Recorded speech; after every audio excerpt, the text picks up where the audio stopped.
understand, is speaking of spiritual matters, political matters. And so you can't get over into this thing, I hate these people. I hate these people. I just wish they'd all die. No, you don't wish that. You don't wish hell on anyone. If you caught a 5-second glimpse of it, you would beg for mercy for the most vilest enemy. So don't find yourself on a personal battlefield. But when the Lord speaks, the word of the Lord has to go forth so that everything in creation begins to arrange itself to happen. Hallelujah. I really do hope this is making sense to people today. Now, things are, I look for things to, well, we'll just leave it there. But it's going to happen. Now, things are going to change. Now, I want to tell you a story. And is this something can wait? Are you okay? It can wait? Sure. Yeah, I see that on you. I don't want to get crosswise. Now, I want to tell you a story that you may have heard me tell before, and I want every prophetic ear, if you will, to lend me your ears for just a moment. I want to show you something. In 1989, I came to the Lord in 1988 and gave Him my whole heart in 1988. Now, I was standing at a great little seafood place, and in a little town not far from where I'm standing. And we had pay phones back then. You know, for those real young watching, there were phones that had a wire that connected you to a box, and you could only go this far. And so I'm standing there talking to someone, excited about ministry, excited about what God was doing, and I'm talking to them on the phone, you know, and I can hear them talking, and all of a sudden this cold wind blew across the back of my neck. And when it blew across the back of my neck, I could feel it then. I had a little shorter hair back then, and when it blew across the back of my neck, it was cold. And I turned like this. It was just like somebody had tapped me on the back. It was kind of to get my attention, and I turned like this, and I had the phone. You know, you could only go so far. And I had the phone, and I looked up like this. The restaurant's here. Down this street is a huge Methodist church, big United Methodist church. Above it in the sky was this huge clock.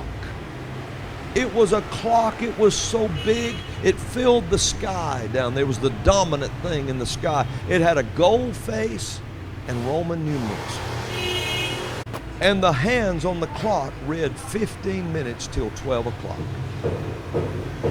When I looked at the clock, I looked down from the clock to the side of the restaurant. And there were people lined up on the side of the restaurant in silver armor. They were wearing armor. They had capes. You could see it was attached to their armor. And they were walking like this way in a straight line. Over here was people in dark armor. It was similar to the silver. And they were walking the opposite direction. In the middle of the two rows of soldiers was normal, everyday people dressed in street clothes. And they were oblivious to the armies on each side of them. They didn't even know they were there. They were just going on about their business in the bustle of life, you know. And so I heard, about the time I'm watching all of this, I heard the person on the phone. Remember, I was on the phone. And this wasn't a dream type vision. It wasn't something that I saw in a flash. It was an open vision. I'm just standing there looking like I'm looking at this camera, and suddenly it was all there. And so then I heard someone speaking, just and when I did, I turned my attention back to it, and then I realized what had happened, and I whirled back around to look, and everything was gone. And I said, Lord, what was that I saw? He said, The soldiers in the silver armor are my people that know what they're doing, and they're in this war, and they know what they're doing. And he said the soldiers in the dark armor are people that are serving the dark side, and they are not deceived. They're doing it on purpose.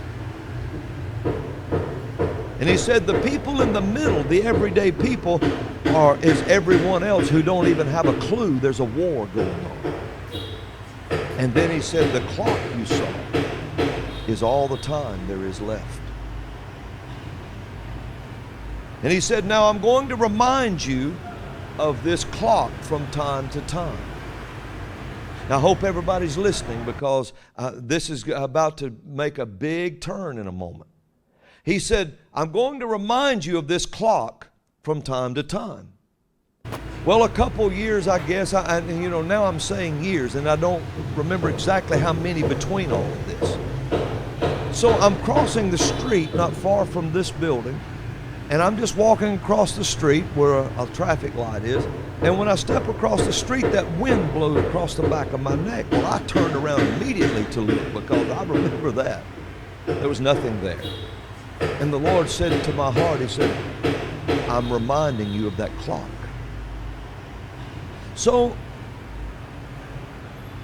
maybe a couple more years, several years, I don't know exactly how many now.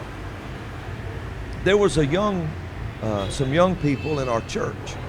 They know that I like artwork and things like that. So they went down to, there was a famous artist, Christian artist, who was signing his prints of a new painting he had done. And so they had him sign it to Robin and I, and they brought it back to us.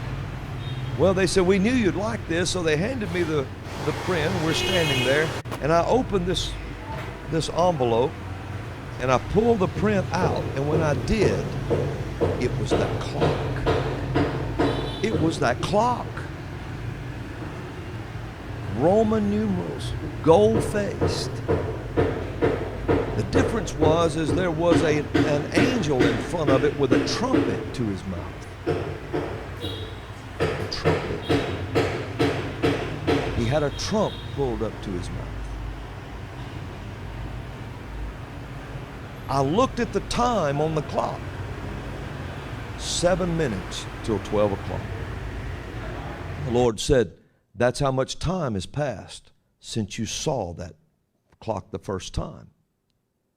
Then we go on, and I put it back in the envelope and set it up on a shelf in my office, up on a cabinet on the top. And I'm preaching several years later, I guess. And I'm preaching in a barn in northeast Alabama. I'll never forget it. It's cold. I had on a long trench coat. We were gloves, trying to preach. It was cold. And the people were so hungry, they just sit there. And so I got to telling the story about this clock. And I said, tomorrow night I'll bring it and show it to you. I'll show you the picture. I told them how it was 7 minutes. Well, the next night I just grabbed it as I headed out the door and went up there to the barn, and I'm preaching, and I remembered I said I would show it to them. So I took the envelope, and I said, and here it is, and I pulled it up, and I'm looking at it. And I just stopped and looked at the people, because the clock says 2 minutes till 12 o'clock. And I'm stunned. And I showed the people. Well, I ended up after that framing the picture, hanging it in my office now. And so then the time came, several years after that. Robin and I were riding down the highway close to here, and this pickup truck passed me. And when he passed me, they had a grandfather's clock in the back of it. And the door on the clock was just slamming against the clock. And I told Robin, I said, they're going to tear that door off that clock. It's just going to break off of it. I said, I need to catch up with them and tell them about that. Well, I almost caught up with them, and the faster I went, the faster they went, with a clock in the truck. And so I saw them pull over to get some fuel, and I said, well, they'll see it, and I went on. Well, they didn't see it because they passed me going down the road. After that, just come by me again. And the door was banging on the clock. And I looked up and I said, there's that clock again, and that door's going to get torn off that clock. Oh, I said tore off. It's going to get tore off the clock. And the Lord said, would you look at the clock? And I looked at the face of the clock. It was a gold clock that had Roman numerals. This time it was straight up 12. And he said, now you're living on grace. Well, little did I realize that what I saw in 1989, I saw it play out over the years, and then it began. Now, I don't know if this is going to make sense to you or not, but then it started. And he let me know that there would be a time would move. There would be a time of 2 minutes right before grace starts. The time of grace. Now the Lord told me, he said 2021 will be the year of true grace. Remember, some of you remember me saying that? It said it would be the year of true grace. Now you say, Brother Robin, you're talking in mysteries here. I'm about to clear it up. Because the 15 minutes in 1989, he showed me all the way till straight up 12 when the time of grace. But remember, there was 2 minutes the clock marked before grace began.